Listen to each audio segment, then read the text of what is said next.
Tommy Sedner. It's all things sports, plus cop talk, current events, entertainment, and more. Joined by America's favorite Jersey girl, Robin DeLory. It's the King and the Cop. Now, here's Tommy, Jimmy, and Robin.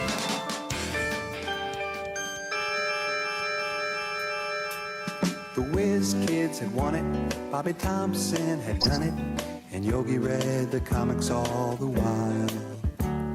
Rock and roll was being born, marijuana we would scorn. So down on the corner the national pastime went on trial. We're talking baseball, Klazuski, Campanella, talking baseball. The man and Bobby Fella, the Scooter, the Barber and the Nuke. They knew them all from Boston to Dubuque, especially Willie, Mickey and the Duke. Wow, it's Baseball Eve, April 6th, the Big 8. You're listening to I'm Tommy Setner, and today we have, of course, my lovely wife, Robin DeLory, with us. And I think we got a little bit of the Wally Pipp story. The Wally Pipp story being that he played for the Yankees, was a star, and he got hurt and went out of the lineup, and a man by the name of Lou Gehrig came in. What does that all mean? The King is off today, and our buddy Andy Skills is back to fill in. How you doing, Andy? Doing great. Thanks, Tommy. All right. Ritzy, you better get back soon. You know what happened with Wally Pipp. Anyway, big day. Robin and Andy, we're going to be talking about, it's the eve of MLB opening day, and that's better than Christmas for some of us. But a few subjects we're going to go over today, and one of them, don't judge. Soto from the Nationals being rumored to come into the Yankees next year. Is that just to put a little dig into Aaron Judge, telling him you better hurry up and sign this contract because it will replace you? Or are they going to add another monster to their lineup? We'll talk about that. Bobby Witt Jr., whose father, Andy, I'm sure you played with him in the big leagues, the number one prospect is starting third base for the Kansas City Royals tomorrow. That's pretty exciting. And then we got a couple other things. You know, the Guardians spent some money. They $125 million to Jose Ramirez. So we'll talk about that contract, Andy, and what you think about that. Then a couple of current events. Brittany Grenier, the basketball player, professional basketball player in Russia, she's been detained for 48 days. You know, it's bad enough, and it's not a comparison to what's going on with Ukraine and Russia. But can somebody in the United States go get this girl and bring her home, for God's sakes? Really? That we're going to put up with that crap? I mean, it's just nonsense, just total nonsense. And, you know, and then on a sad note, I saw that in Portland State University, a 19-year-old kid was shot. I mean, again, the massacres continue to happen in our streets. So, but let's start off, you know, in at 5:30 or around the 5 o'clock hour, we're going to have the Robin Rundown. God only knows what that could be, entertainment, or she might be talking about the kids. I don't know. Michael was 4 for 4 yesterday with 3 doubles. He lit it up on the box score. So I'm anxious to hear. And I confirmed that with Michael's dad and the people in Florham Park. Usually Robin screws up, we laugh with her about the box scores. But Andy, what the hell's going on? I mean, Aaron Judge, you know, I get it. Are we pitching pennies over $30 million to $32 million? Or I'm sure it's about how many years? What's your opinion? We're in the organization. Do they basically just throw the screws out there with the Soto rumor? Did they throw that rumor out there, or do you think that's something legit? Or do you think both things could possibly happen? Well, I think both things can be true. I mean, one thing about the Yankees, it ain't about money. You know, they're not going to step over dollars to save a nickel. That's for sure. But I think it's a little bit of both. I think, you know, it's a way to put a little bit of pressure on Aaron Judge to consider, you know, where he wants to be. And I think a lot of it is coming from Soto's camp as well. You know, kind of get that out there, swirling around in the ether. And, you know, I've heard rumors that, you know, Soto's going to be asking for, you know, Mike Trout type money and maybe more than that. So I think it's a little bit of both. You know, you want to try to control the narrative, you know, for both sides. You know, looking at what the Nationals are asking for, if I'm the Yankees, I don't know for sure that Anthony Volpe is a guy that I want to get rid of, though. They got some problems at shortstop, and this kid, by all accounts, and I can remember seeing him when I was scouting his first year in Pulaski. This kid looks like a player and could possibly be a monster piece of their success moving forward. So I don't know that. Would Soto make a difference in your lineup? Of course, he's a beast. Right. Are you telling me Volpe's going to be a beast to the likes of Soto? What's that? Are you telling me that Volpe could possibly be a Soto at that level? Well, I don't think it's apples and apples. I think, when you're talking about a guy who's going to anchor the middle of your defense, who's going to give you, defense, and this kid can hit. You're talking about a centerpiece for 10 years. I mean, I know when I was with the Giants, a lot of the considerations for bringing up Brandon Crawford were the fact that, we had a good pitching staff. Double plays that need to be turned have to be turned. Right. And the guy who's got some power, Brandon Crawford goes on to win 4 or 5 Gold Gloves, 2 World Series. I mean, he anchors that team. Still had his best year last year. He had a great year last year. Still. Yeah. So, I mean, I don't think in terms of your roster construction, you necessarily look at it as, well, if I just add one more big bat, we're just going to maul people. Right. Well, that winds up having a huge impact on the ability to sign pitching. And, it's one thing to build a team for the regular season. It's a whole other thing building it for the playoffs. I mean, you got to have starters. You got to have guys out of the bullpen. And this year, coming out of a shortened spring training, there's going to be a lot of pressure on bullpens around the whole league. You never know what's going to happen. So I don't think it's a simple calculus where you say, if I add, Soto, who's obviously one of the premier talents in the game, that ipso facto, that's the key that picks the lock. You're listening to the Big 8 Radio, 727-518-0820. Andy Skills is pitch hitting for Jimmy Leyritz today. Andy had managed in the minor leagues with the Giants, 3 World Series, kind of babysat and raised all the stars, and was coach on the big league staff and played for the Yankees and the Padres. Andy's out in California, the beautiful California. And, call us today again, 727-518-0820. A lot to talk about on the eve of Major League Baseball opening. I just wonder, though, we talked about this last week, Skills. You remember in the days, and even you were there, when they would say, this is the next Mickey Mantle. This is the next Mickey. Now it's the next Derek Jeter. And I would agree with you. The Sunday softball team doesn't cut it in the playoffs because then it's all about pitching. So I hope they keep the kid Volpe. I agree with you. How much power do you really need, especially if Stanton continues to play the way he's been playing lately? Yeah, I mean, you got 2 of the best bangers in all of baseball. I mean,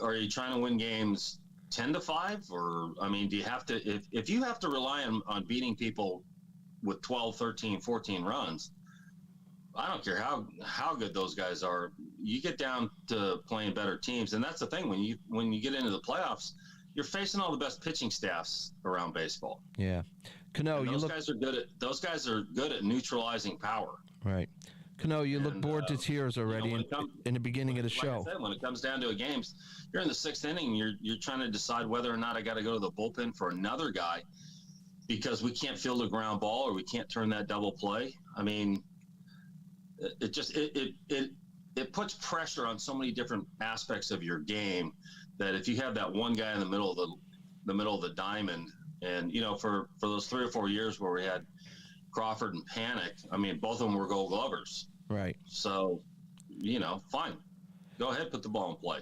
Yep. And Robin, if you're Aaron Judge's mom, you got this superstar athlete in our family. I don't know that he's going to sign for $35 million. What do you tell him? You tell him to take the $30 million for 5 years and let's get on with it, or what? Of course. Right. I mean, since all they do in our house is DoorDash and they don't even give us money for it. But, maybe we can make some money up if somebody signs a big contract like that.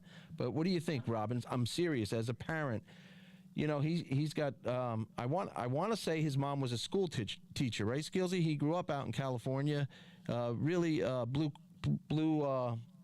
what do you call it? He's a blue-collar family kid. He grew up in Fresno. Right. I mean, it's basically a farming community. It's in the Central Valley of California. I mean, he's, the fact that he's in New York, changes a lot of people's perceptions. But I mean, he's a good kid. I know his agent real well. Yeah. And he's a first-class individual. I don't, I'd hate to see him go to the free agent market. Money being the hang when it comes down to brass tacks. And I'm not joking with Robin when I say this, because you got so many agents. Everybody's got a team now. Even in golf, they got a team. You got a psychiatrist, you got a lawyer, you got an agent, you got an advertising person. So, I'm going to tell you, to this day, I pick up the phone and call Mom when I really, sure. I want it because she knows me my whole life, right, Rob? I mean, we joke around in our house. Michael don't listen to a darn thing his mother says until he's in trouble or has a big decision to make, and then he wants her opinion. Would you agree, Rob?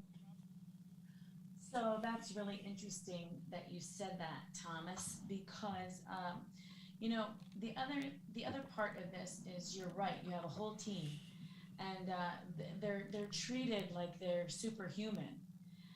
At the end of the day, they're not even close to being superhuman. They're just like me and you. Right. Maybe even with more insecurities and more, because there's more pressure. I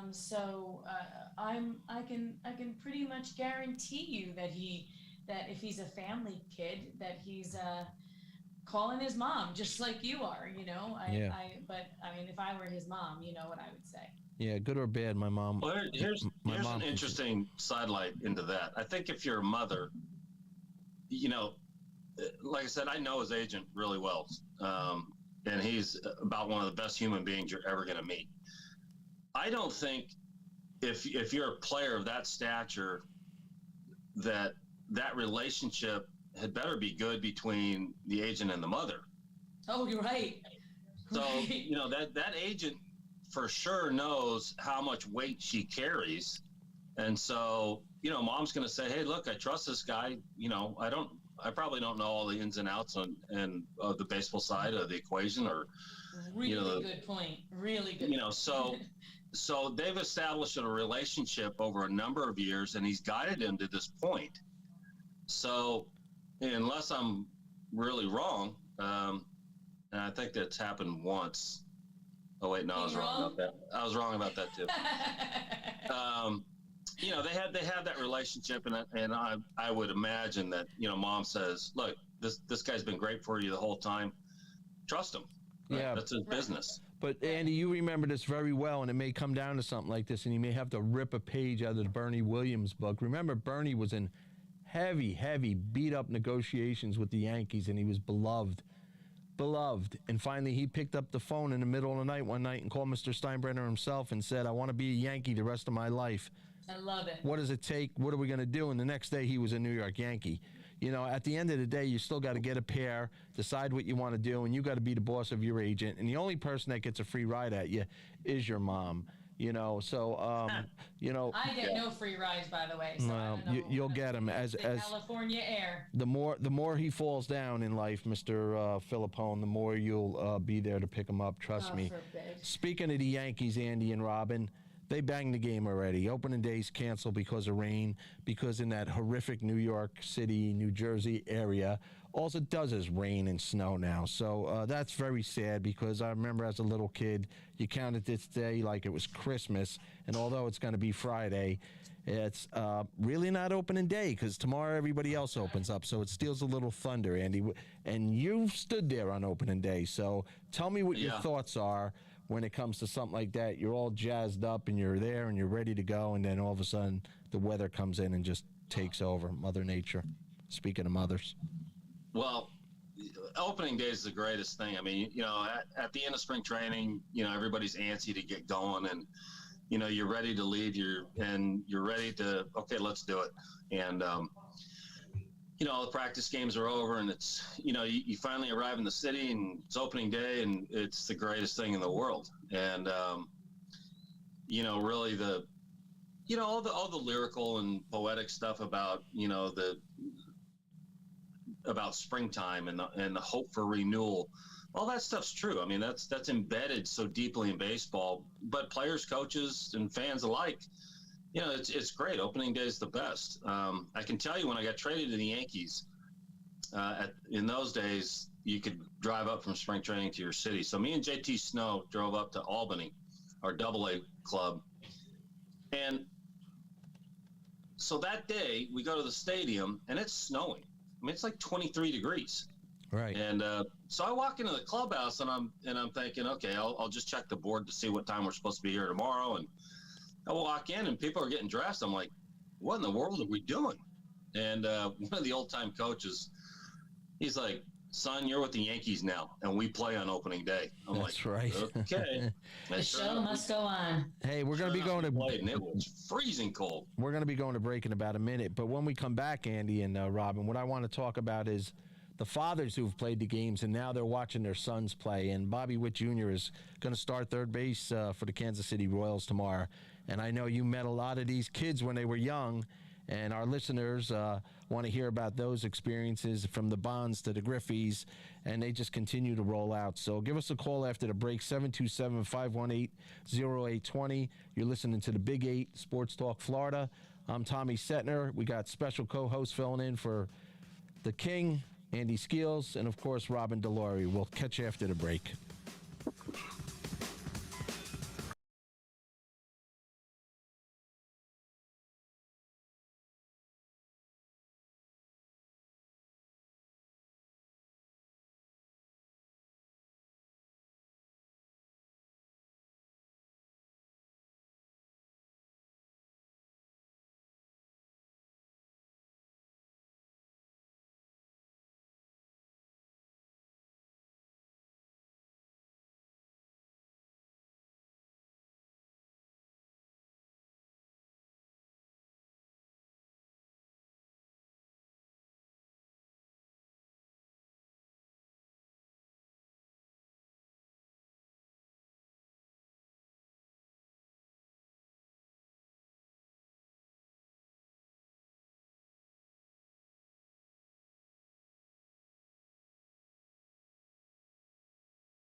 Now, back to the show. The King and the Cop continues. Welcome back to the King and the Cop and the Big 8. And I'm sorry there was a delay there for a second. I just read some troubling news. It says toddler shot dead by cop during hostage situation in Kansas. What? Yeah, so Just now? yeah, I'll dig into that. No, earlier, but I'll dig into that later.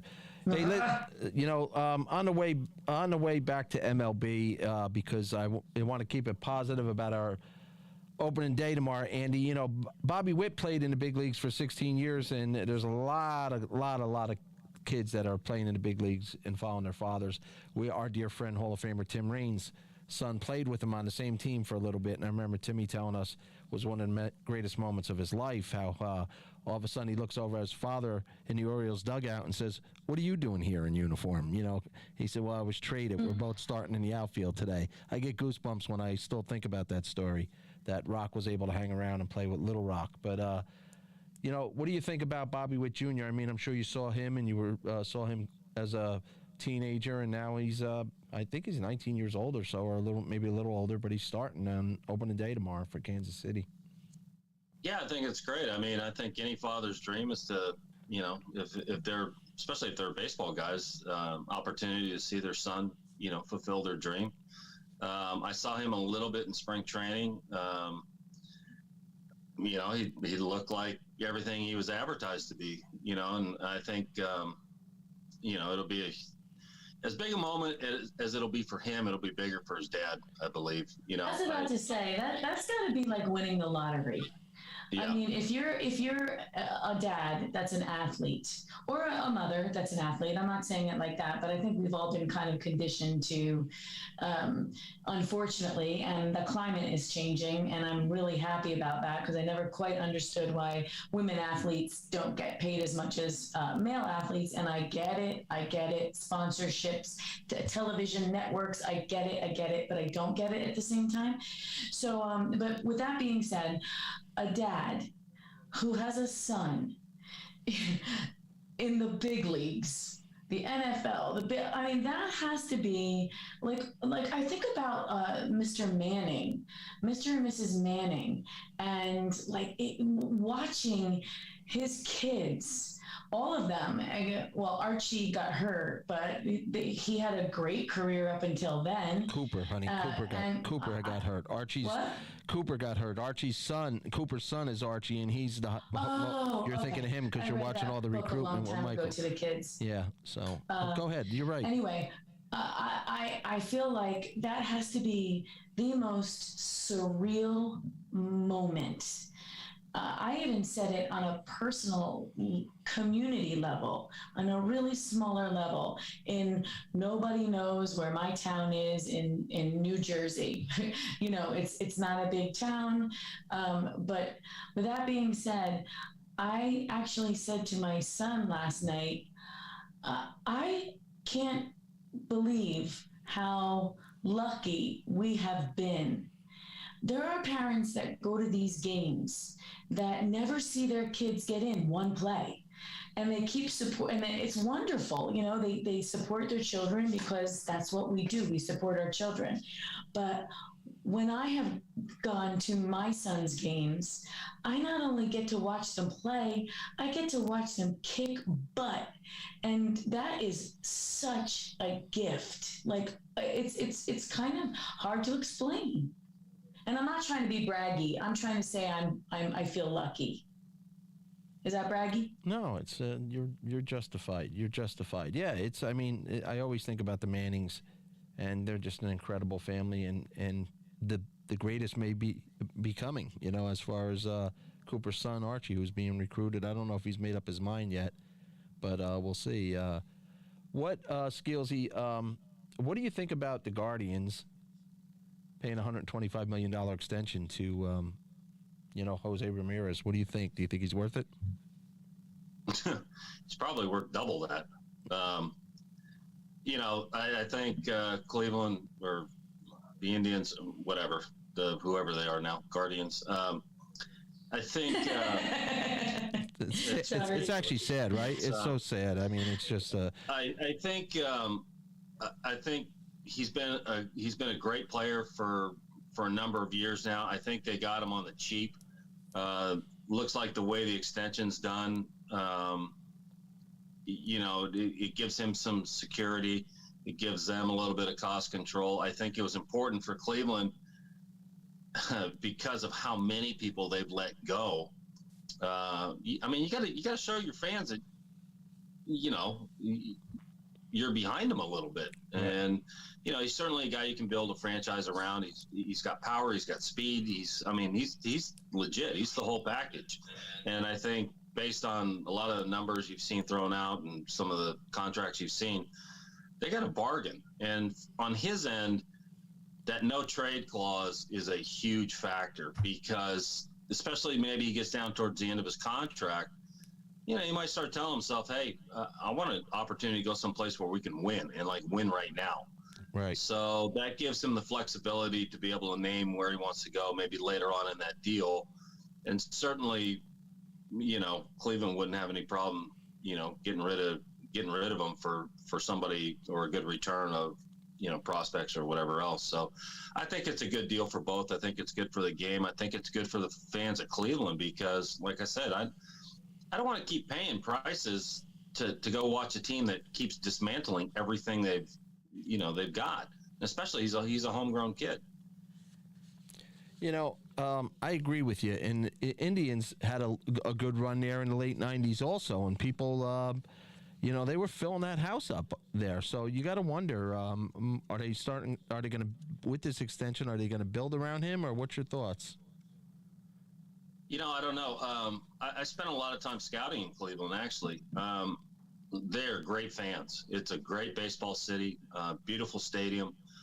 But their ownership has not, and I don't know if this is a function of the way, they run their other businesses, but they seem to have operated under a long time under a system by which, we're going to produce our own players, and their scouting department, their player development guys have been great. That was the strength of their organization. I think the landscape has changed a little bit with the draft and eliminating all the minor league teams. So it makes it a lot more problematic. And so that paradigm that they used for a number of years, with the Alomars and the Baergas and the Jim Thomes and all those guys up until now, where they had Lindor and now he's gone, and Jose Ramirez, it's moved a little bit. So I think, like I said, I think Cleveland ownership and their front office has got to start recognizing that the landscape has shifted dramatically, and they have to be responsive to it. And I think, ownership, it's fine to run on the cheap, and it's that worked for a long time because of the quality of people they had in their front office. And like I said, their player development and scouting. But the ground has shifted somewhat now. Speaking of it, and so you've played the role of manager, coach in the big leagues, player, catcher, who I think is the most important person on the team because he controls everything, and scout, and a little front office work, and pitching coach. I mean, you've done it all.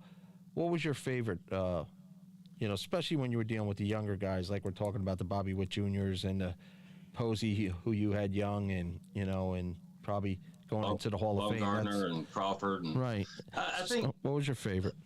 I think managing was probably my favorite. I was a hitting coordinator as well, and that was fun because you have a chance to kind of reach out and touch everybody in the organization. But I think as a manager, you have your club, and especially when you got.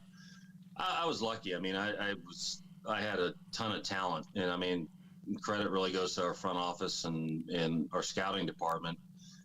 But it's fun to be able to mold these guys and to watch them grow, watch them develop. And at the same time, it's fun to play the chessboard. Right. Do I make a move here? Do I, who do I put in the lineup today? Do I go get him after this hitter? And to kind of watch how that all unfolds is really a treat. So managing back then was especially now, especially in hyperdrive the last 4 or 5 years, they have taken, the front office has taken away a lot of the responsibilities they used to let the managers have.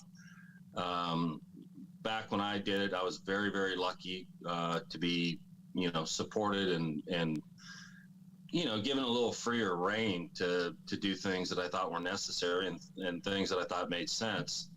And, everybody, there's a lot more professional respect for, your player development staff. And, our coordinators were great. Our farm directors were great.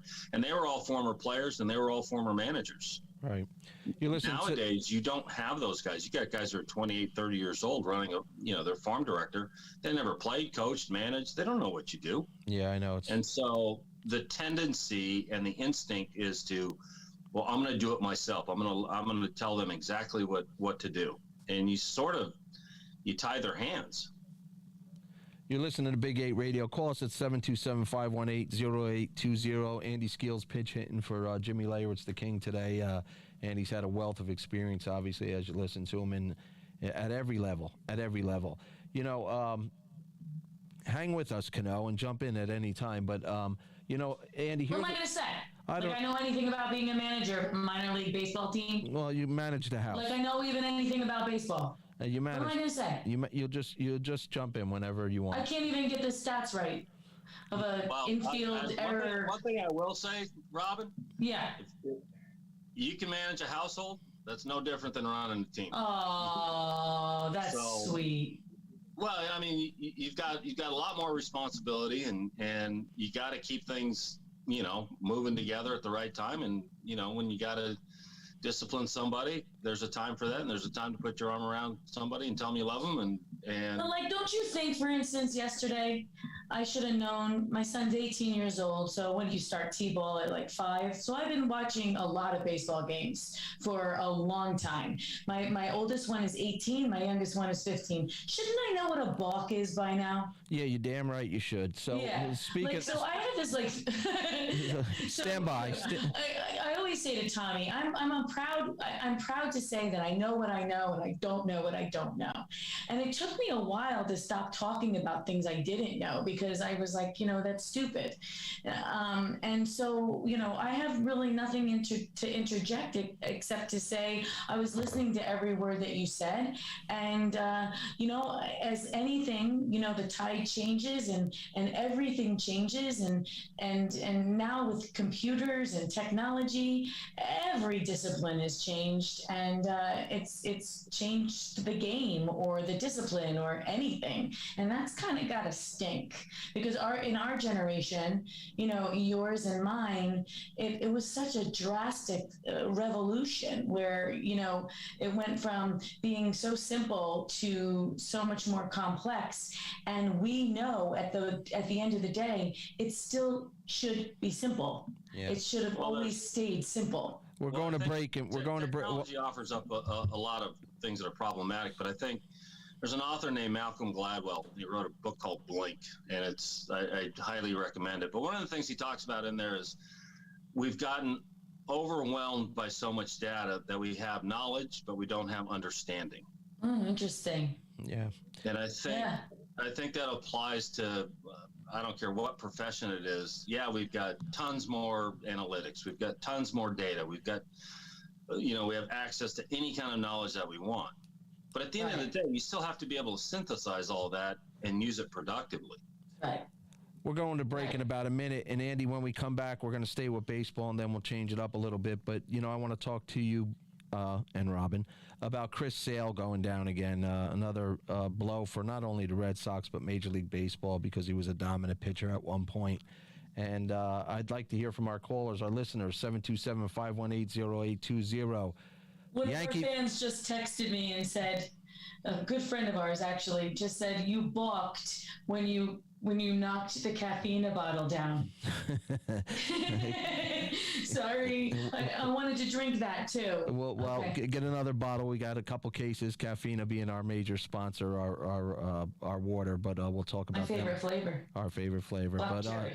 Call us after the break, 727-518-0820. You're listening to Andy Skeels, Tommy Setner, and Robin Delory on the Big 8 Sports Talk Florida.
Cup. Okay, let's get back to the show.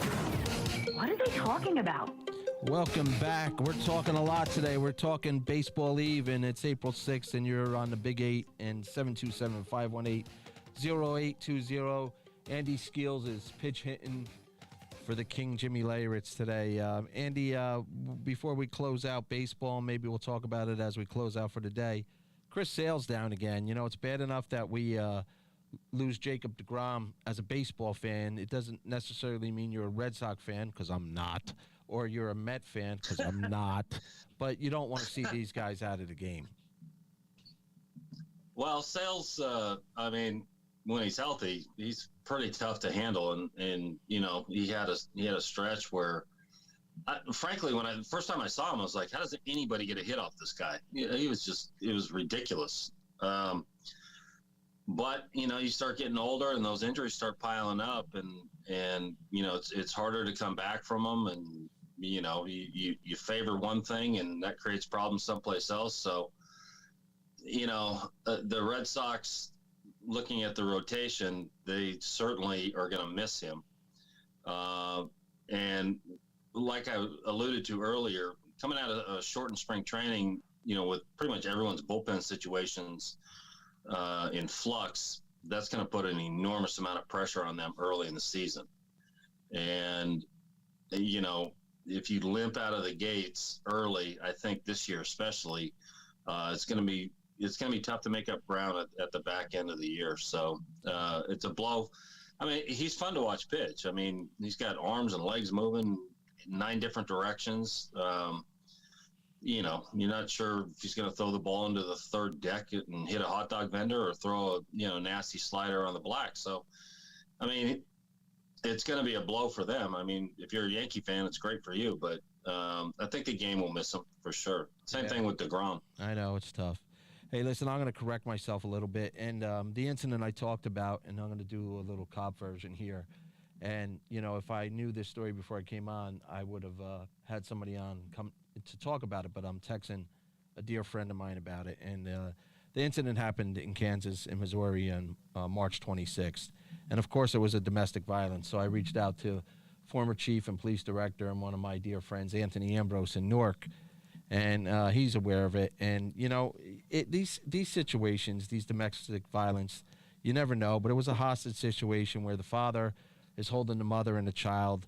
And it's just, you know, no cop gets up in the morning and decides, oh, boy, I hope I have a hostage situation today and there's a child involved. And then I have to respond and handle that. And most of the time, these cops, these heroes that are on these special units, one of them, my brother, was on the hostage team. I was on the hostage team in Newark. My dad was. We used to go to work with my father when we were kids on Sundays and watch the hostage team train. And it's just, it shook me up a little bit. And that's why I'm looking down and I was reading my text. But Director Ambrose from Newark says, you know, no, same thing as I said, this cop's life is ruined. It's ruined. And what happened was this animal who was in the trailer, his wife called 911. Make a long story short, when he opens the door, he sees the cops, and then it, you know, it just becomes a S show, and then he opens the door again, and she tries to escape to get out, and he guns her down there, cold blood murder, and then he's got the baby, and then the cops got to go in because he fires 90 rounds at the cops. So the cops have no choice. They get 90 rounds fired at them, and their job is to go in there and save this baby. And at the end of the day, you know, they were lost, and the kids lost. And, you know, it's just, I'll leave it at this, and then we'll get back to sports. You know, this is what I talked about yesterday to retired Tampa detective Chip DeBlock. You don't wake up in the morning and decide you're going to take somebody's life. When 911's called, you respond, whether it's up in Sacramento last week where these cops are giving mouth-to-mouth to people, trying to save people's lives. No good cop likes a bad cop. Let's always remember that. But most of these guys out there and girls in this country are damn good cops. And here's another situation where this poor guy will have to live with this the rest of his life. He didn't do anything wrong. He was under fire, but unfortunately a baby was lost. So it kind of shook me up when I read it. Thank you to my dear friend, Director, Chief, retired Anthony Ambrose. We went through a lot of doors together in our day, and I value your opinion. So on that note, back to sports. sometimes, I got 3 girls and we got 2 boys at home. We all have kids. It just shakes you up even after you're off the job. Anyway, Andy, who are you picking? Who are you going to watch tomorrow? I guess you're going to watch your California teams out there, huh? Good question. It's no Yankee game. Yeah. I'm not sure, really. I mean, like I said, it's fun to watch the Angels just because of who they got, but I'm interested in – I think I'm really interested to see what's going to happen in Toronto. They've got they got a good team, really good team. And Charlie Montoya's their manager, and I know him.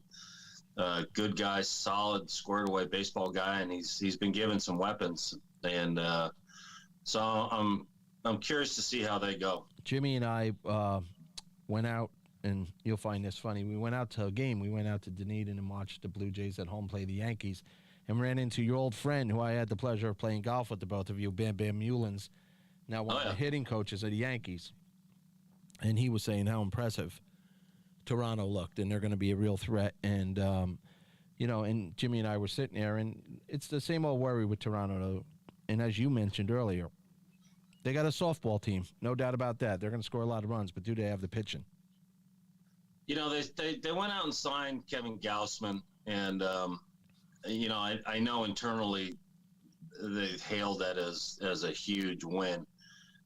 I'm still not convinced that he's the answer. If I was Toronto, I'd still be looking to add a starter, but just like everybody else, Gausman came over from the Orioles and quote unquote, was rejuvenated in San Francisco and won, 12, 13 games the first half. Then he only won 2 the second half.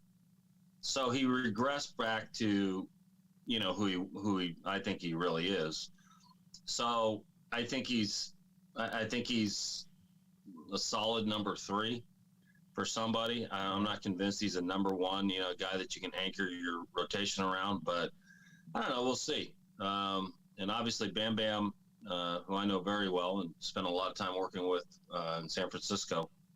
I'm happy for the Yankees because this is one of the best baseball men in all of baseball and one of the best human beings you'll ever meet. I cannot say enough good things about what Bam Bam can do for a club and the kind of guidance and leadership he can provide. I think he's outstanding, and in my mind, should be managing in the big league somewhere for sure. I can't agree with you more, and let's not fail to mention Nork Bear, another Nork Bear, Andy Skeels Nork Bear, Bam Bam Nork Bear, Jimmy Leyritz Nork Bear.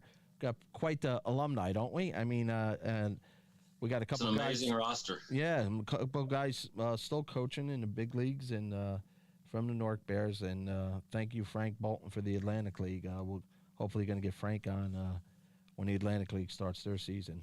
Robin, I know before we go to break, we need to mention, the rain and the weather back home. So we're used to the rain outs, and you're sitting in 55-degree weather. I want Andy to talk about what it's like for these kids, and I'm being serious right now, on our East Coast, like our Robin's son, Michael, and Joey playing baseball, and really for almost 75% of their high school season, you're in rain, snow, and cold weather, where you California boys and you Florida boys and you Texas boys are putting suntan lotion on in March. And don't you think that separates just recently a lot of kids are coming out of especially New Jersey. I mean, if there's no greater person than Mike Trout, but it's tough to compete at a college level if you're coming out of a Jersey school or a New York school. Would you agree against Florida and Texas and California? Hang on a sec. I'm putting on my lip balm. Yeah, exactly. Exactly. Yeah, it's a huge advantage. I mean, especially, with the younger players who are in, those high school years, that window of development is huge. And so the opportunity to play more games is obviously provided by better weather. So California and the, Texas and Florida, those kids have a definite advantage. I think one of the things that speaks well for, these kids from New Jersey is that they're tougher kids, though. In a lot. Amen. Amen to that. But So, Skillsy, you want to know the truth, which I think you is have changing kids it? who aren't quite so pampered. You have kids that, are can let a lot of those things kind of roll off their back, and they're like, yeah, whatever. I'll still got a job to do, and so I think it works both ways. I mean, I think on the talent side and skill set side, yeah, obviously the more opportunities you get are for sure beneficial. But my opinion that- on why more kids are coming out of Jersey and going to bigger schools and are landing in the big leagues now is this travel ball is basically taking over high school ball out here. Correct. So they're now traveling to these warm climates. I mean, it's costing parents a fortune, but now they're playing against the better kids, as you mentioned, in California and Florida and yeah, a lot of these, the travel ball world. I didn't really know much about it because I was in professional baseball, my whole life. But having last year to kind of take a look at that landscape, it's really interesting.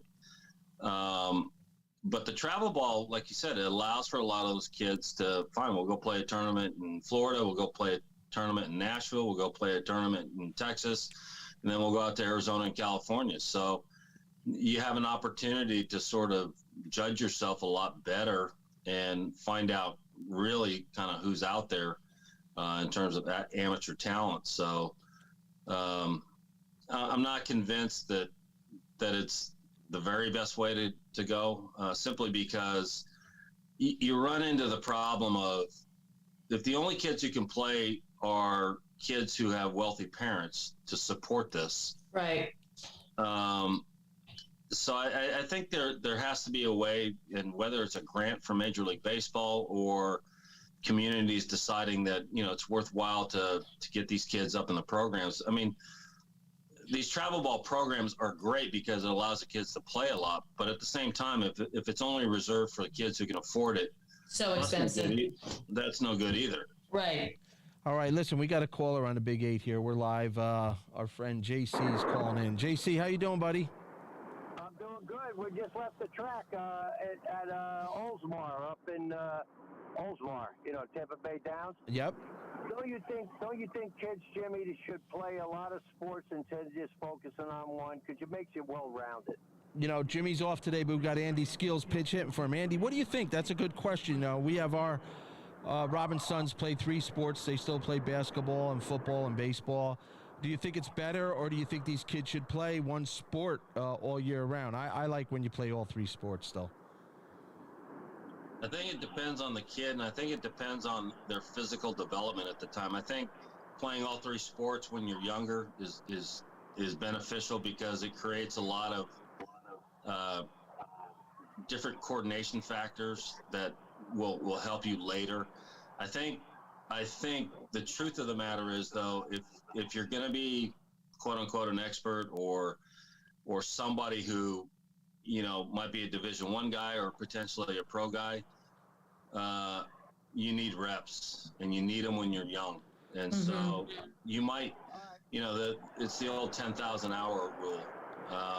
Nobody gets to be a grandmaster, piano player without putting in the work, and that stuff takes place early. Go ahead, JC. You got another question? I think kids will find, like I said, I think it's good for them up until they get, maybe freshman, sophomore year of high school. But at that time, physically and mentally, they need to, if that's really what they want to do, then they are going to have to specialize. Yeah, I agree. Go ahead, JC. And, what else you got? It's also, one thing I found over my career, all the best players, and I'm talking from Mattingly to Tony Gwynn to Brandon Crawford to all these guys love to practice. It wasn't a chore for them. They didn't do it because they sort of tangentially knew that this would be beneficial 3, 4, or 5 years down the road. No, they did it because they loved it. Yeah. And so what you find is that more often than not, these guys who specialize early and, hey, that's what they love to do. Right. They wind up being those kids who go on and play Division I and ultimately professionally. Can't agree with you are. Go ahead, JC. We got 2 minutes before break. What's your question? Okay. Didn't you say you owned the North Bears? I sure did. Now, my brother's sitting next to me. He said he thought Rick Cerrone was a little bit of a partner there. No, Rick owned the team, and Rick gets all the credit for bringing the Newark Bears back to Newark, New Jersey. He's a Newark native, and I was Rick's GM, and then I had the honor a few years later, after Rick had sold it to somebody else, I bought it from a gentleman with my partner, Gary Valoric, and we had it for about 3 years. So Rick Cerrone is the Newark Bear, that's for sure. And Skeelsy, that I have on the phone today, was our pitching coach when I was GM there. So. Did Rick play for Seton Hall? Rick is a legend at Seton Hall. He's in the Hall of Fame there, and New Jersey Hall of Fame, and then left Seton Hall and went, obviously, and had an 18-year career in the big leagues. How about Torberg? You like him? Yeah, Jeff, another Jersey guy, right? I mean, Andy, did you? We only got about a minute to go, but did you know Jeff Torborg? All right, Yeah. Hey, well, I ran into him a few times. Guys, I'm gonna go. I gotta.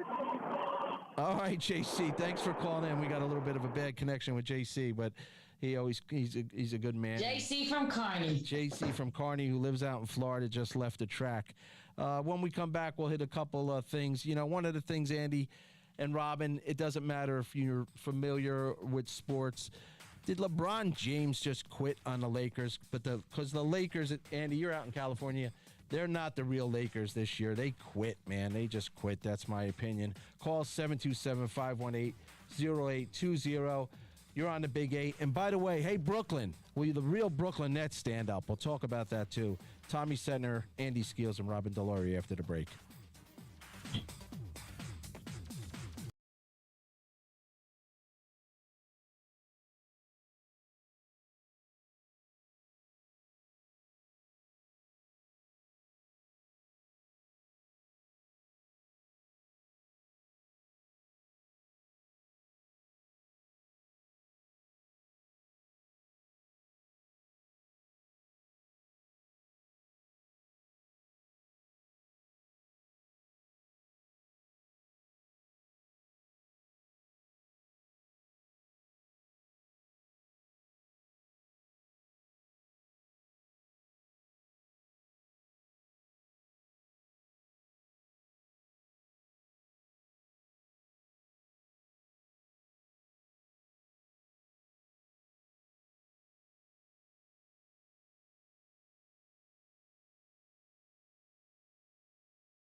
Top continues with Tommy, Jimmy, and Robin.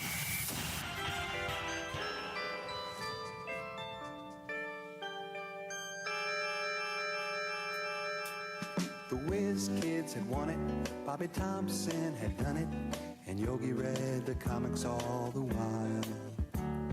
Rock and roll was being born, marijuana we would scorn. So down on the corner, the national pastime went on trial. We're talking baseball, Klazuski, Campanella, talking baseball. The man and Bobby Fella, the Scooter, the Barber, and the Nuke. They knew them all from Boston to Dubuque, especially Willie, Mickey, and the Duke.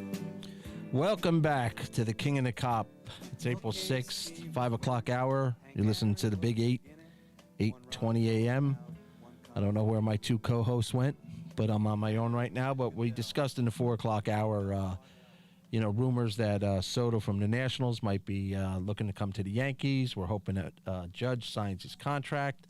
A lot of exciting things on Baseball Eve. And in this 5 o'clock hour, we're going to be talking about a couple different things, including the Lakers, how they're not making the playoffs this year. And it's unfortunate that they're not making the playoffs because I think we're used to seeing the Lakers join the playoffs every year. And they built this superstar team with LeBron and a couple other guys and just fell hard on their face. And, now all the nails are coming out and scratching them. And did LeBron quit on the Lakers? And arguably one of the greatest players that ever lived. But Skillsy, what's your thoughts on LeBron? I mean, where's he going now? I mean, is he going to build another team and they're going to go back home to Cleveland and then he's going to go out that way? I mean, listen, I can criticize this year. I could criticize what he did.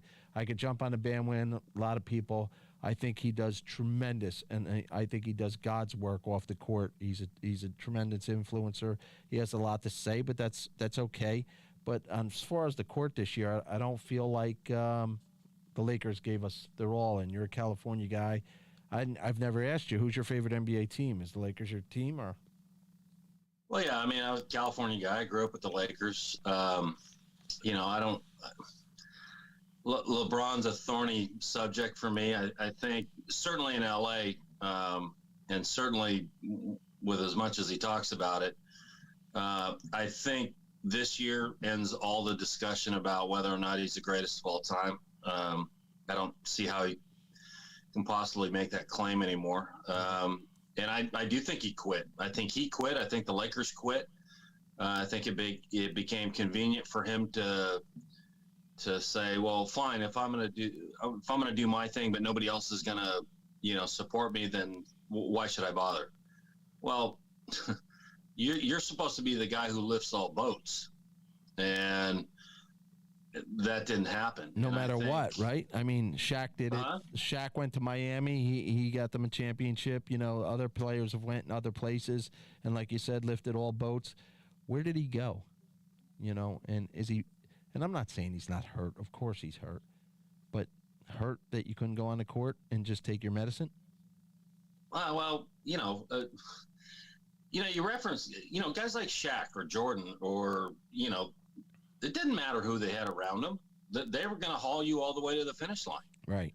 That's what makes Shaq a champ. That's what makes Jordan a champ. And those are the guys who are in the discussions for the greatest of all time. I mean, and rightfully so.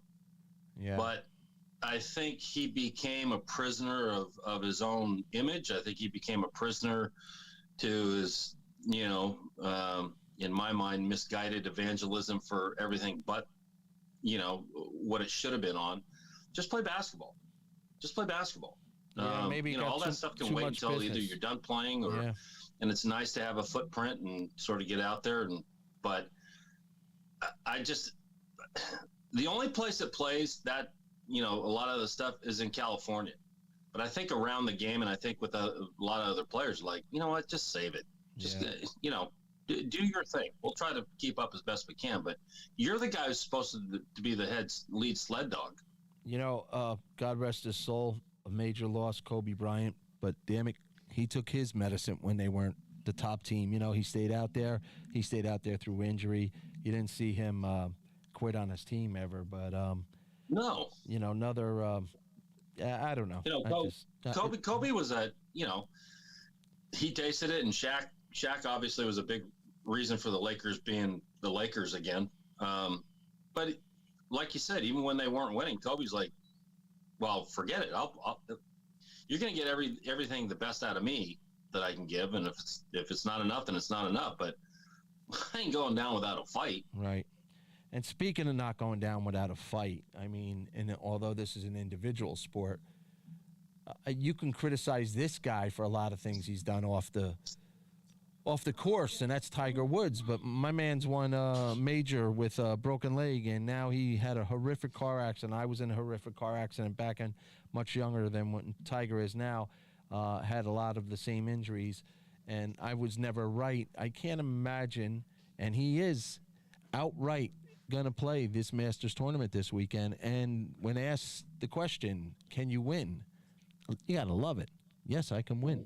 He didn't make an excuse. He didn't set the groundwork for an excuse. Oh, wait a minute, Skillsy. Claude Rains is back. For people who don't know, Claude Rains played the Invisible Man. I don't know where she went, but she's back. But, Skillsy, it's fun to have Tiger, and then I have a follow-up with you about Phil not being there. But what's your thoughts on Tiger? I mean, you've been through injuries yourself. You're a professional athlete. What chances does he have? He's Tiger Woods, so he's got the same chance as everybody else, as far as I'm concerned. This guy's amazing. Forget about all this stuff off the course for a minute, but, I mean, this guy was in a major, horrific car accident, and 14 months later, he thinks he's okay to play in the Masters? Are you kidding me? This guy's like Superman. I know. He is. With all respect to Shaq, I think the new Superman is Tiger Woods. The one thing I love, and this is, to me, the defining characteristic of guys who are winners like that. And he goes, I wouldn't have signed up unless I thought I could win. Of course I can win. That's the only reason I'm here. Yeah, he's not there because his sponsor or somebody needs him there to get their name on TV and he gets paid. He's there outright, cold-blooded, gonna try and win this damn Masters again. It's just that simple. And, absolutely. If somebody else would try. It's great for the game. What are you talking about? Give somebody else a try. It should be a reminder to every other player that, hey, you're not just showing up to collect a check. Yeah. You're supposed to, if you're a professional, that's your job, is to go win. Nobody shows up for you to come in eighth. Exactly. Today's the par 3, the little ceremonial par 3 they have, and it's been canceled the last couple years. And I watched it this morning, today before I came over to the studio, and it's an interesting fact, and we're going to stay on the Masters for a little bit. It's an interesting fact that nobody that's ever won this silly 9-hole par 3, which they get to play with their wives, their children, their caddies, whatever they want, has ever gone on to win the Masters. It's almost that nobody wants to win that damn thing because, Rob, what do you call it when somebody gives them the eyes in Italian? The what? The Maloik. The Maloik. You get the Maloik when you win the par 3.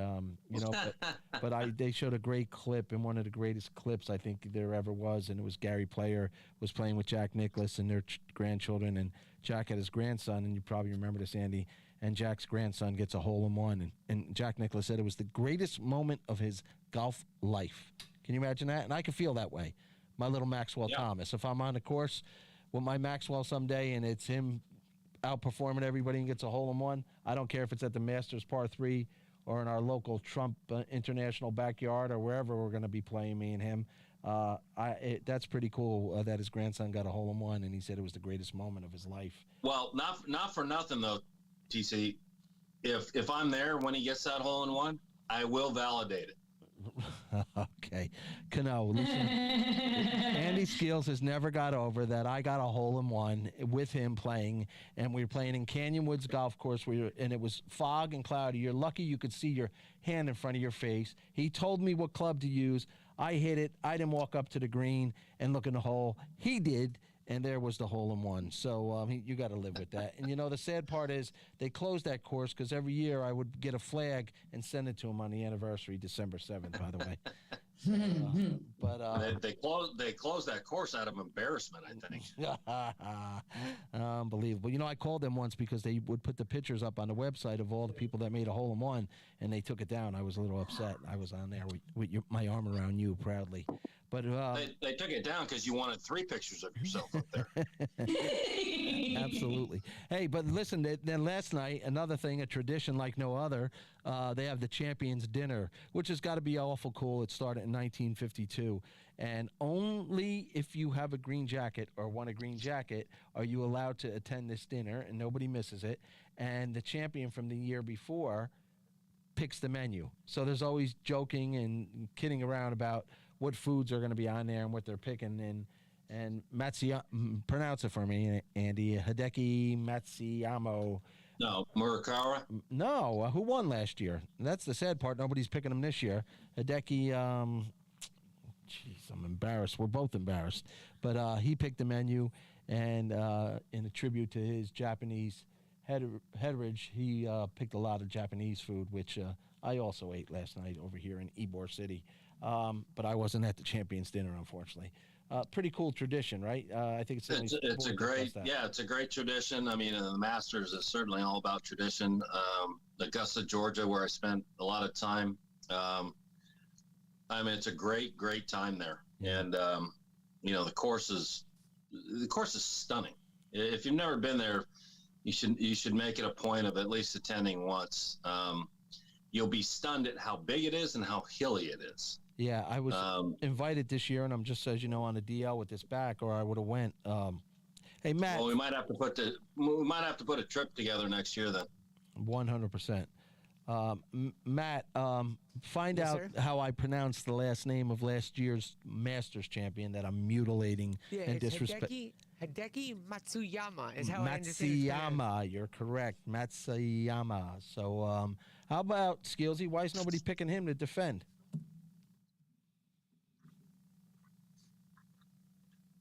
Skillsy, you got me? Yeah, I don't see how you go back to back. You don't? Yeah, no, I'm saying, that's very unusual that he's not, you don't hear his name mentioned that he's going to defend the title. That's very unusual. Well, I just think because of past history, everybody says, well, you won it last year. It's almost impossible to win anyway. So the odds of you winning it, 2 years in a row are about 0.5. So. Right. I'm still sticking with Justin Thomas. I love Justin Thomas. I think he's going to be the winner. And looking forward to it. ESPN starts coverage tomorrow, so get to see that. And I know you'll be enjoying it. Where are you going to be watching it, at home? Santa Me? Barbara. No, I'm getting to you. You're probably glad I'm away, so I won't be in front of the TV for 4 days straight watching it. But, No, it's like better than a sleeping pill to me. yeah. I'm sure. So calm. I love it. And then once in a while you hear like a nice little clap. It's called the golf clap. And It's then called it's the golf green grass. It's like it's very soothing. clap. Yeah. The dulcet tones of Jim Nance. Yeah.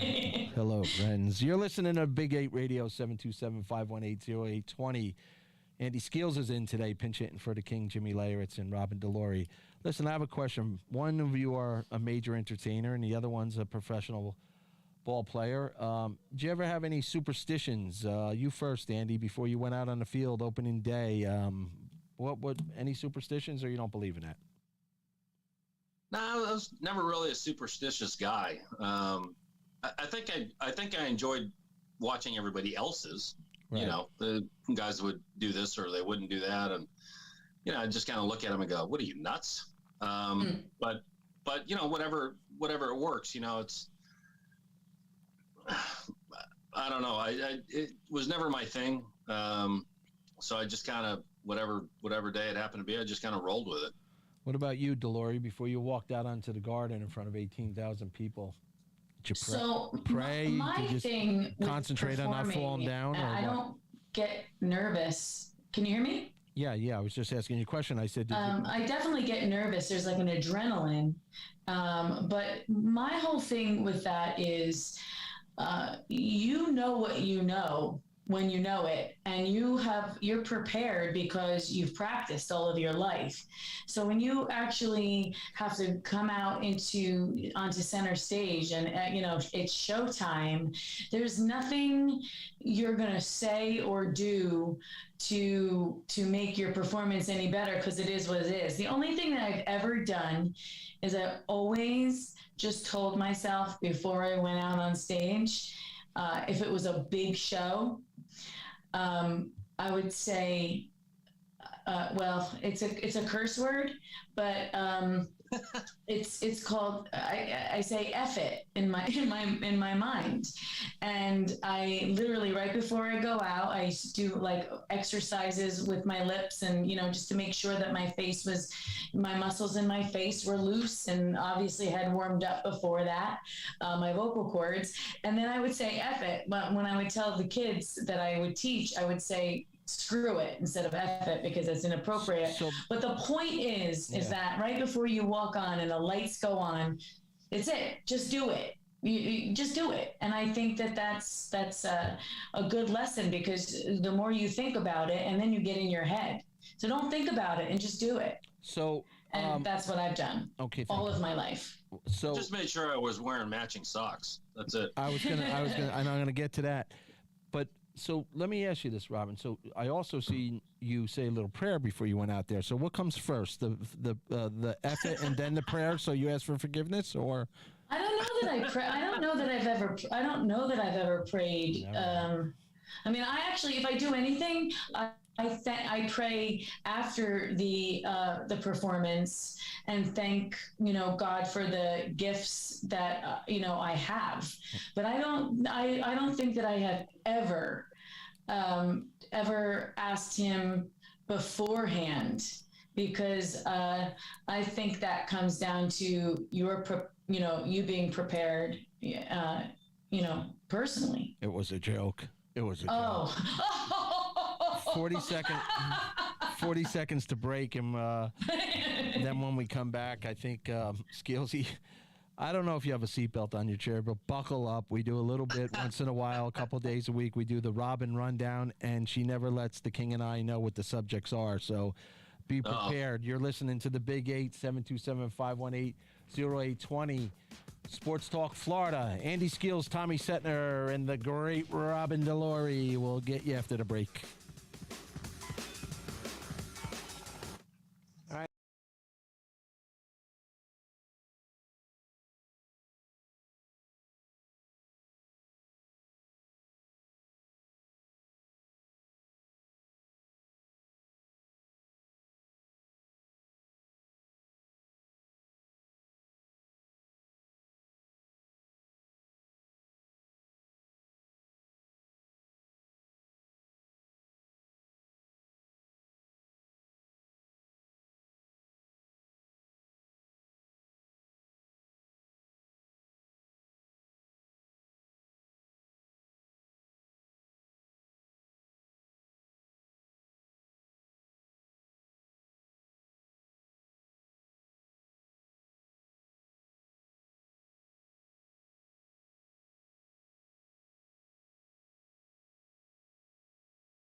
8 years. Offices Tampa, not attorney spokesman. Here we go. More now with the King and the Cop. Welcome back to the King and the Cop. I am the star of the show, Robin Delory. Oh my God. And with me today, I have the cop, Mr. Tommy Setner, and our wonderful guest, wonderful guest, who is pinch hitting for our king, Mr. Jimmy Leyritz, is the incomparable Andy Skeels. All right. Thank you for joining us today, Andy. Well, wait a minute. Whoa. I like it. Excellent. Andy, You didn't start with incomparable. Stand by here for a minute. First of all, you're listening to the Big 8, and it's 727-518-0820. So I'm asking our listeners, although she is the star of the show, I'm not her guest. This is Tommy Setner, and I am her I didn't say you were my guest. I said, join me. What you do to me every day, I join you. Okay. So right now, you're joining me. Go ahead. You got the hot Did mic. you tell me to lead in the show or not? Yes, our listeners are I'm waiting. gonna nudge. Okay, Boys, we have some things we need to talk about. All right, forget about this whole intro to the show. I thought it was great. And please feel free to call 727-518-0820 to tell me just how great that was. Anyway, what I'd like to talk to you about is some very good news that I'd like to talk to my husband about, actually, while we're on the air. No, this means it cost me. Yeah, so I just want you to know that Mark Wahlberg just put his house up for sale for $87.5 million. And I was wondering if we could take a look at it this Sunday. There might be an open house. Yeah, you can look at it online. Go look at it online, and then maybe Skills he can do it in advance for us out there. But God bless Mark Wahlberg and the Wahlberg family. Do you think there are open houses like they are here in Jersey, like 1 to 5 yellow balloons? If they did, $87.5 million. If they did, Skills, there'd be people swimming in their pool when they got home for sure. So listen. Go ahead. On a serious note, and then I'll go back to being not serious. A big time, icon passed away yesterday from one of my favorite musicals and so much more, Mr. Bobby Rydell. Yeah. And he died at 79. I have to tell you that he's a fellow Paisan, and I didn't know that, but his name was really Robert Riddarelli. And he was also known for hits like Volare, which I'm pretty sure might also be played in Yankee Stadium or Citi Field. Probably the Mets, because they play that. I think so. Yeah. But yeah, 79 years old. And, I had to mention that because musical theater is such a big part of my life. And you know what? Honestly, everybody knows that movie, Bye Bye Birdie. Yep. He played the love interest against Anne Margaret. Oh, really? Yeah. Wow. I think. Yeah. So you can fact check that, but I actually think so. Where was he from, yeah. Robin? Where was he from? All right, crickets. What else you got, yeah. Sister Sledge? All right. No, I just wanted to talk to you guys about what I've been doing in these few rainy days, besides being a multitasking mother and obviously honing my craft every single day, but honing my musical craft and trying to hone my mother skills, which I think are pretty much. Bring it home, Dorothy. What do you got? We're waiting with bated breath. What do you got? Because every time I try to do something, I just feel like I'm a huge failure every single day of my life in terms of that. And I hope that when I go to the big sky, my boys will say that I tried my very best. Hey, Rob. Oh yeah. Rob, so here's what I want to say. Rob, What? This is not the Dr. Phil show. Let's go. Let's get on with it. What do you got? Do I interrupt you? No, I'm sorry, but the listeners at 727-518-0820. I'm so flustered because the last time you come on the air and did this, you told me you cracked up 3 of the cars in the driveway. So I'm just curious as to what our subject's going to be on the rundown. Robin. Yeah, but every time I talk, I feel like I have to hurry up because you're going to interrupt me. No, that's radio. So it's 727-518-0820. Tell me if I'm annoying you, I'll stop talking. No, I want the subject. What's the subject? Well, the subject was I wanted to share with you that I watched two great series within the past 2 weeks, and I wanted to share that with the listeners. Okay. I caught up on Billions, and I still cannot. Billions is on Showtime for our listeners, and if you haven't watched it, go back to even the first season, because I happen to think the first season is even better than the one I'm watching right now.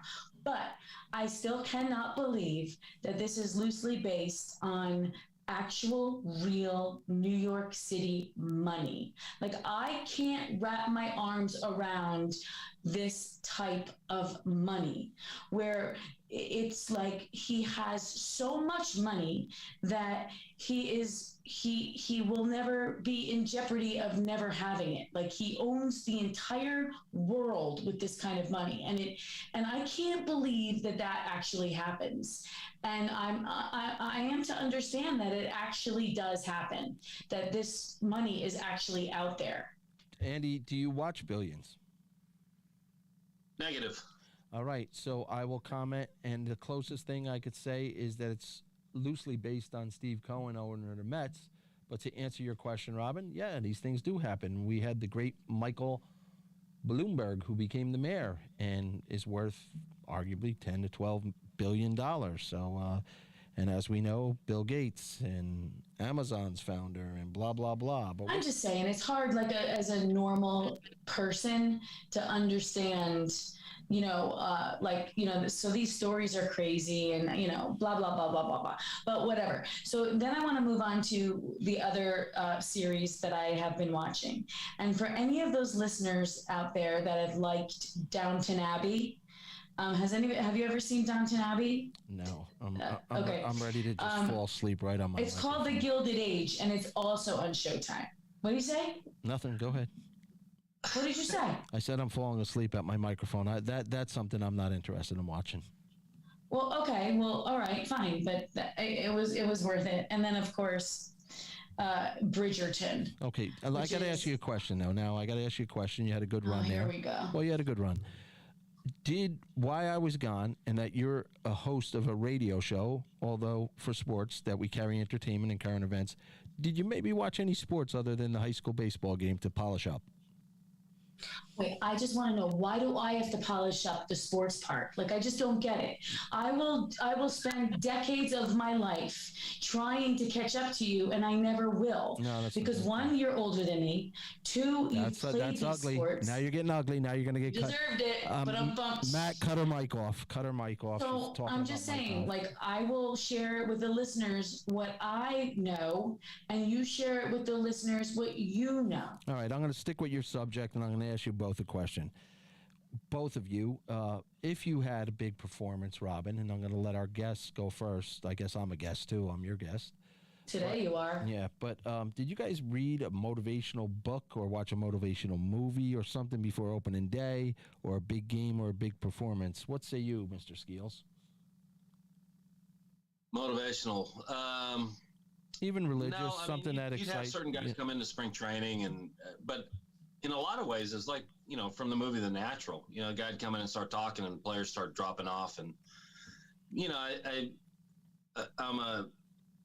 tend to err on the side of, if you don't believe it yourself, nobody else is going to convince you anyway. Right. So I don't know. But we wouldn't have people come in, or there wasn't like walking into the clubhouse and you had a book list of people you wanted to take a look at. Players would from time to time, and they'd ask you about the book, and I said, yeah, makes a great paperweight. Now we know the great Robert Redford played the main role in The Natural.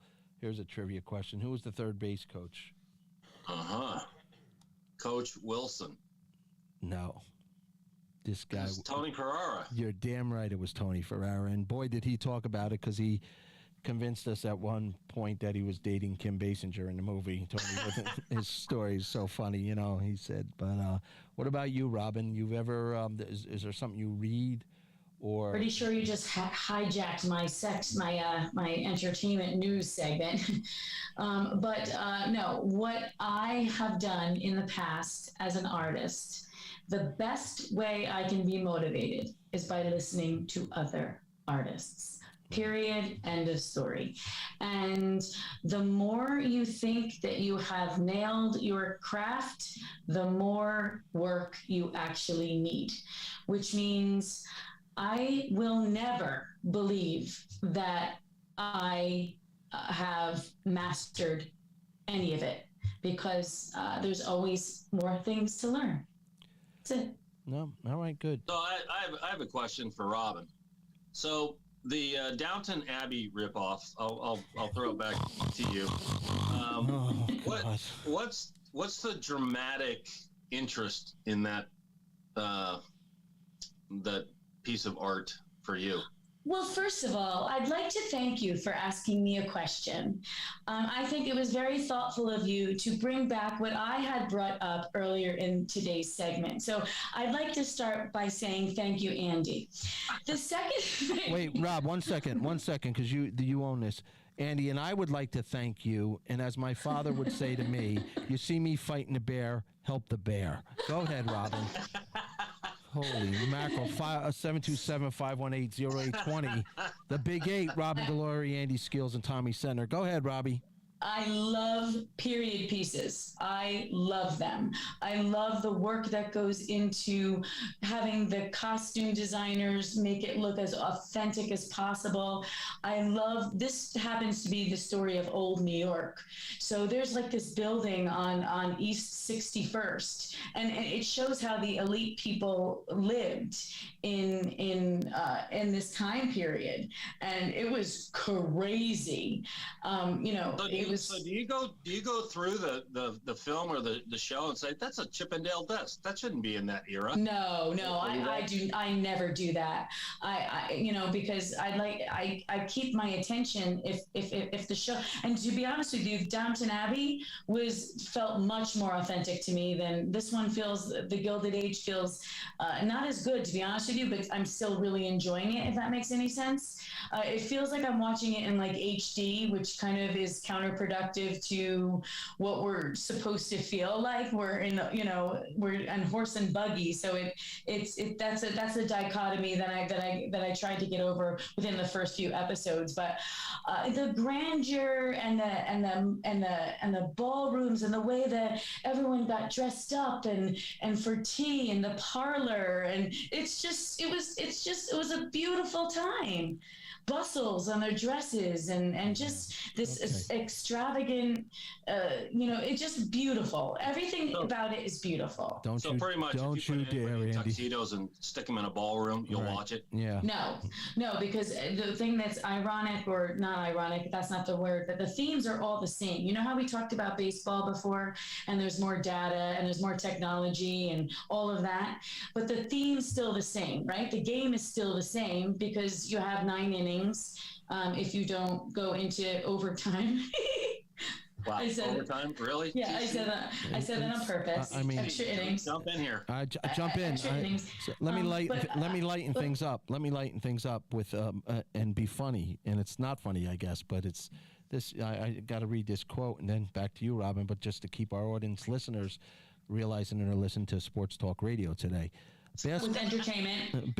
Yeah, well, I don't what the judge is out on that. Basketball ref chased down, brutally beaten by high school players, needs 30 stitches. You ready for this?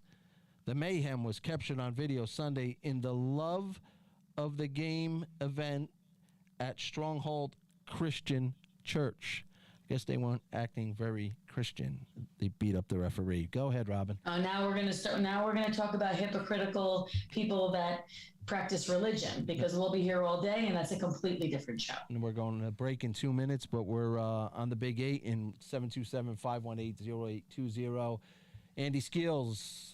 Baseball. Getting back to the theme, but I didn't finish that thought. Andy Skills, Robin Delory. Andy, all the themes are the same, right? You have the division of class. You have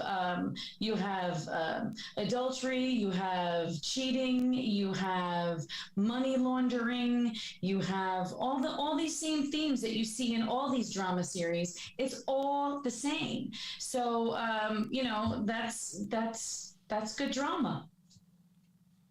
Okay, says, Okay, I'm done. says you. Thank you, everyone. Yeah. Thank you so much, everyone, for listening. You have just heard the Robin's Rundown on The King and the Cop, starring Robin Delory. Tommy Setner is joining us today with our special guest, Mr. Andy Skills. When we come back, call us at 727-518-0820. You're listening to the Big 8 Radio with Andy Skills, Tommy Setner, and Robin Delory. We're going to wrap it up. We're going to talk about Major League Baseball. We're going to give it its due on Baseball Eve. Opening day tomorrow, everybody. It's opening day. Call us on the Big 8.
Let's get back to the show. It's Tommy, Jimmy, and Robin. What are they talking about? What are we talking about? Majority, we're talking about all baseball today. Our guest, co-host, Andy Skills, pinch hitting for the King. Robin Delory and Tommy Setner. Call us 727-518-0820. I almost called you Jimmy, and you had enough of Jimmy because you've been playing with Jimmy in the early, what was it, the early 90s you guys were together? Yeah, early 90s. Early 90s. But let me ask you this question. As opening day comes about, What did guys like you and Jimmy feel like knowing that maybe you're going to Columbus or you're going to Double-A, but you really felt like you deserved a chance, or if you were with a different team, you'd absolutely be in the lineup starting or at least as a backup? But you were with the Yankees, and they kind of land banked people back then and just held on to you just in case there was an injury, correct? Yeah, the old Yankee philosophy was always, and this came from George, but he felt like he wanted veteran guys, guys who had already proven that they were winners, and guys that he was confident could handle playing in New York. I mean, New York's obviously, especially then, but I think anytime you're wearing a Yankee uniform, it's a different animal. And George, he had this belief that he wanted veteran guys. When I got traded over there, I was told point blank, the only reason you're here is because we're going to wind up trading you. Yeah, that's disheartening, isn't it? I mean, how do you handle that? Yeah, well, you got to remember, you look back at that time and sort of in the Yankee orbit. I mean, J.T. Snow, Brad Ausmus, Brian Johnson, and prior to that, Cecil Fielder. I mean, Mattingly was there, and nobody's going to dislodge him. Right. So really, when you're with the Yankees, you're like, this is great because I love being in the Yankee organization, and hopefully someday, I wind up there. But there was no doubt under George's rule that you were there to go somewhere else so that they could trade for somebody, like a Paul O'Neill, for example, somebody who had a winning track record and was a veteran guy and could help them win a World Series in New York. It wasn't until later, like, sort of the Jeter, Posada, Mariano years, where they discovered that, no, we actually like a lot of these young players because they come up right away and they're ready to play, and it doesn't cost us as much. Right. So basically, you became a Crash Davis. Well, yeah. Yeah, for sure. By the way, Crash Davis, the writer of that being film, Ron Shelton, lives out here in Southern Cal, and I bumped into him one time. I'm like, hey, thanks for nothing. Right. But it was like my biography. But Kevin Costner played Crash Davis in Dorn Bowls, one of the best baseball movies. One of the best baseball movies of all time, for sure. It doesn't matter, because I think at the end of the day, if you believe in yourself, and all you're really fighting for is just give me an opportunity. Right. I'm willing to go through everything you can dish out, or fine if I have to get sent back. In fact, when I got sent back to Double-A, primarily because, and this was what I was told at the time, was they were trying to trade Jimmy. Right.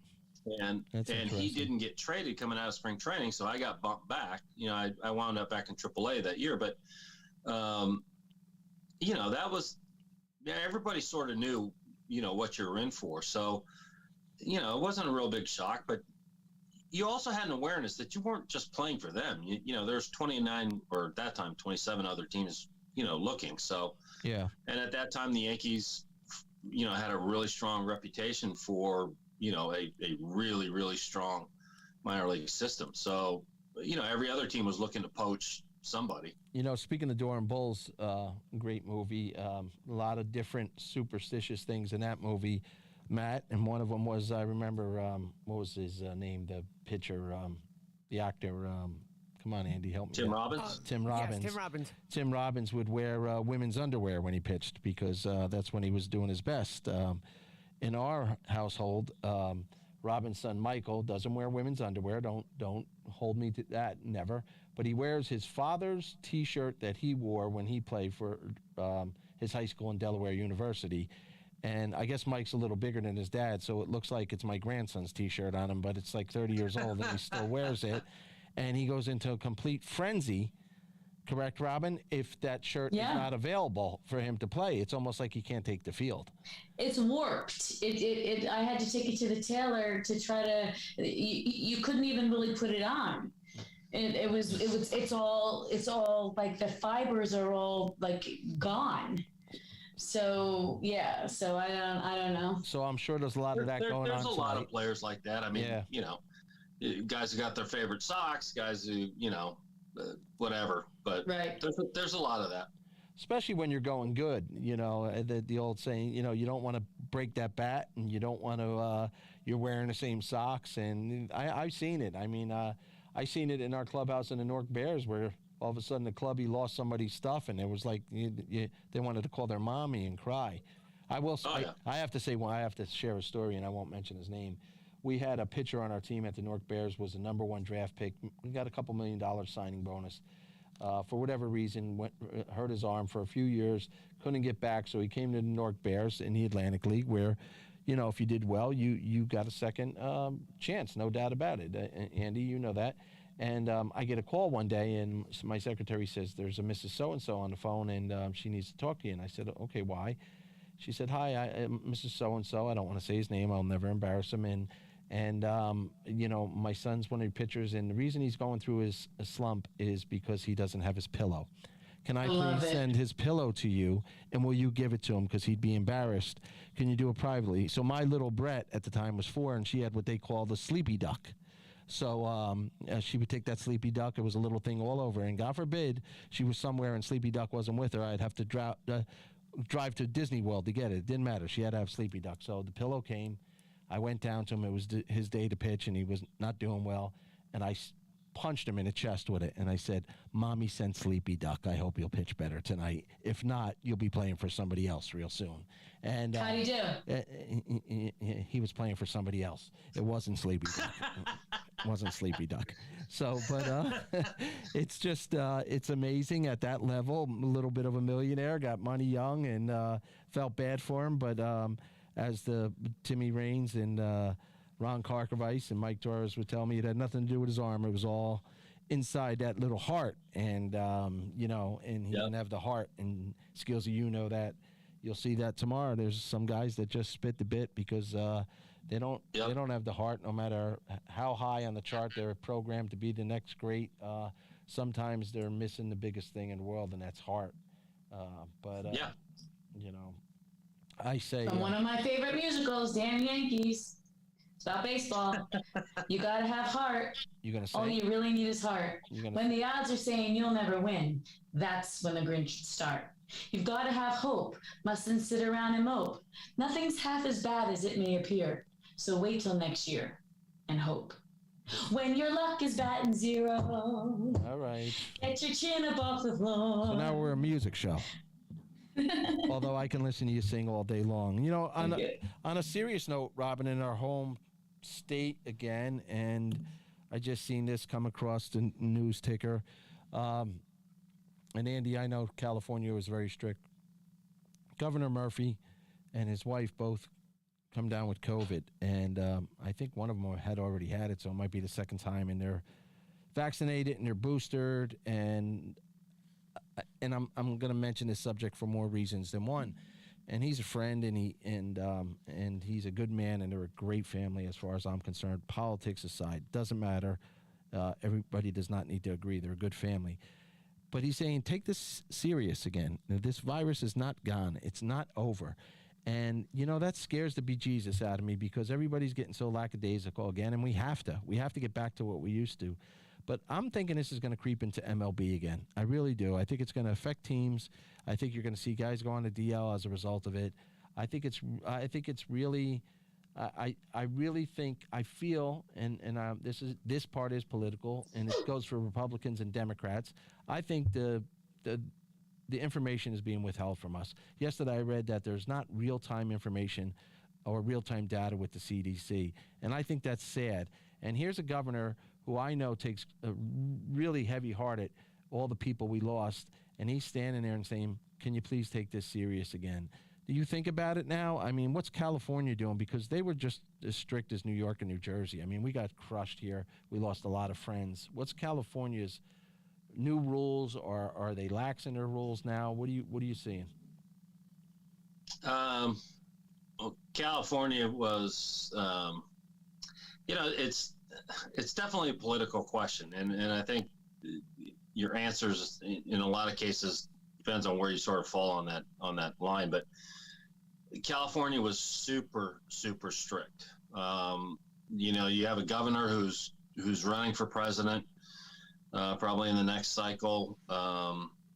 And he gets his democratic bona fides from locking everything down. I think, except for him, case numbers are through the floor in California, but it isn't a public health matter anymore. CDC, I know, I don't trust anything that they tell me. Pfizer released a 55,000 page report on all its testing, and there's tons of things that the CDC never reported. Right. So it's a little hard to take in good faith what they tell you. In California, people were sick and tired of it, and they're done with it. Yeah. And as heavy-handed and LA County still is pretty heavy-handed, but I think more and more around the country, or more and more around the state, they're like, you know what, we're done. We'll take our chances. It's not to minimize anything that happened to anybody else, but there's a feeling in the state that, I don't know, maybe the cure was worse than the disease, and that's easy to say if you weren't somebody who lost a loved one. But I think, in good measure, how do you respond to something that, in years past wouldn't have been politicized? So it's a little hard to distinguish between what you're being told. But I think in California especially, like I said, they were, and at least by what I read in New York and New Jersey, they were as much or more heavy-handed with what they were doing. So I just think it's a little hard to see, politicians go out and talk without wearing a mask, and then they force 5-year-olds to wear them. Nothing's making sense. Yeah, right. And that's the confusion. Yeah. Of course, in New Jersey, they're just giving, at this point, they're giving the finger to everybody. Like, screw you, we're not doing it. And we lost just a ton of people. And I know it wore on our governor, and he's trying to do the right thing. But sometimes I feel like they're not telling us what we really need to know. And although we got to get out there and start doing things, just, I remember, I don't know which president say it, you got to tell the American people the truth. We can take it. We can take it. We'll deal with it. Everybody's been through a lot. I don't know. That's probably the scariest moment other than 9/11, and not everybody was directly affected by 9/11. But I know this virus. I know in Newark we lost 11 or 12 cops. So I'm not going to sit here and tell you it wasn't real. It was real. Robin's had it. I've had it. I don't know anybody that hasn't had the damn thing. Right. We're vaccinated, and it's just anyway. It was just a headline that came across, and selfishly, I'm saying I hope it don't affect sports. The truth of the matter is, I hope it doesn't affect one more human being out there. But it just we just don't have that clearance yet, is what I was trying to say. And we're going to go and sit in a stadium with 60,000 people with no masks now. And the players, here's the sore subject back home here. Well, I'm in Tampa actually today, but back in New York, New Jersey, the players don't have to be vaccinated. So, and Jimmy says, well, the union made a deal with Major League Baseball. My argument to Jimmy is, so the union supersedes the federal government. And yet my child has to get vaccinated in order to go to college. Or to even visit it. But he can go to Yankee Stadium on Sunday. Yeah. All right. So, let's end on a good note, Robin and Andy. We're done for the day. It's exciting that tomorrow is opening day. We're going to be glued to our TVs. I know Robin will be watching her Mets. Andy, thanks for everything, buddy. I know this ain't going to be a one-time and done. Appreciate you very much. You're listening to the Big Eight. On behalf of Andy Skeels and Robin Delory, I'm Tommy Setner. Tune in tomorrow. We'll be on tomorrow and talking a lot about all the games going on. Good luck to all the Major League teams, and stay safe, everybody. Good night. Thanks, Andy. You were great. Yeah, it was good. It was fun.